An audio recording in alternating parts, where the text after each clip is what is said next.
रायगड़ा सहर स्थित बाइक साही रे श्री मां समलाई दुर्गा घंट यात्रा बाइक साही यूथ द्वारा आयोजित।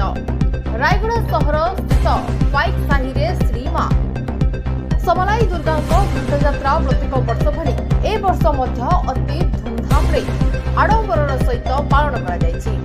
सुसज्जित आलोकमाला बाजा घंट महुरी सह सहरर परिक्रमा करिबा परे मंदिर बेड़ा मध्यरे पूजकक नृत्य एवं सुंदर भक्तिमय परिवेश मध्यरे पालन करा जायछि।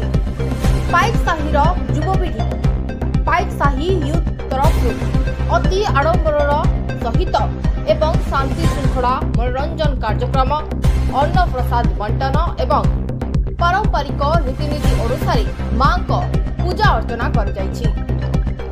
रायगड़ा जिला प्रतिनिधि सत्यनारायण दलाईଙ୍କ रिपोर्ट G9 मीडिया।